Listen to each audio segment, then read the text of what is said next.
ഈ മണിക്കൂറിൽ ഏറ്റവും വലിയ ആകാംക്ഷ വീണ്ടും കഴക്കൂട്ടത്തേക്കാണ്. കഴക്കൂട്ടം ഫോട്ടോ ഫിനിഷിലേക്ക് പോകുന്നു. കടകംപള്ളിക്ക് 299 വോട്ടിന്റെ മാത്രം ലീഡാണ് ഇപ്പോഴുള്ളത്. ഇനി 3 റൗണ്ടുകൾ കൂടി മാത്രമേ എണ്ണാനുള്ളൂ. കഴക്കൂട്ടം ആദ്യം മുതൽ ഇങ്ങനെ മാറി മറിഞ്ഞ് മത്സരം എന്ന് പറയാം, ബലാബലം എന്ന് പറയാം. അവിടെ കഴക്കൂട്ടത്ത് ആര് ജയിക്കുമെന്നത് ഇപ്പോഴും പ്രവചനാതീതമാണ്. അവിടെ 299 വോട്ടിന്റെ മാത്രം ലീഡാണ് ഇപ്പോൾ കടകംപള്ളി സുരേന്ദ്രനുള്ളത്. ഇനി 3 റൗണ്ടുകൾ കൂടി എണ്ണാനുണ്ട്. 3 റൗണ്ടുകൾ കൂടി എണ്ണാനുള്ളപ്പോൾ 299 വോട്ടിന്റെ നേരിയ ലീഡ് ഇപ്പോൾ CPIM സ്ഥാനാർത്ഥി LDF സ്ഥാനാർത്ഥി കടകംപള്ളി സുരേന്ദ്രന് കഴക്കൂട്ടം മണ്ഡലത്തിലുണ്ട്. ലീഡ് നില മാറി മാറി വന്ന മണ്ഡലമാണ് അത് കഴക്കൂട്ടം. എന്തായാലും കൊട്ടാരക്കരയിൽ LDF നില അല്പം മെച്ചപ്പെടുത്തിയിട്ടുണ്ട്. ലീഡ് 2153 ഉയർന്നിട്ടുണ്ട്. 12 റൗണ്ടാണ് അവിടെ ഇപ്പോൾ പൂർത്തിയാക്കിയിട്ടുള്ളത്. KN ബാലഗോപാൽ.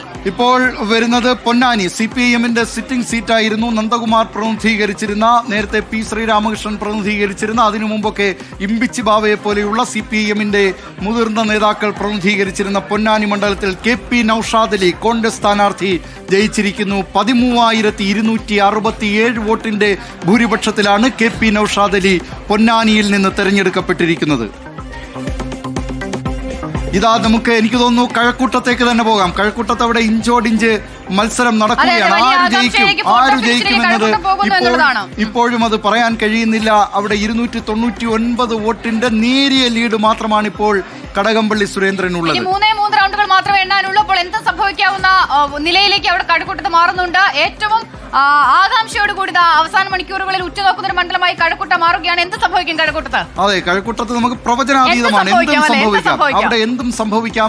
BJP അവരുടെ A ക്ലാസ് മണ്ഡലമായി ഉൾപ്പെടുത്തിയിട്ടുള്ളത് മണ്ഡലമാണ്. V മുരളീധരനാണ്, മുൻ കേന്ദ്രമന്ത്രി കൂടിയായ V മുരളീധരനാണ് അവിടെ NDAയുടെ സ്ഥാനാർത്ഥി. അവിടെ മണ്ഡലം നിലനിർത്തുക എന്നതാണ് കടകംപള്ളി സുരേന്ദ്രന്റെ പ്രധാനപ്പെട്ട ദൗത്യം. ആ മണ്ഡലം നിലനിർത്താൻ കഴിയുമോ?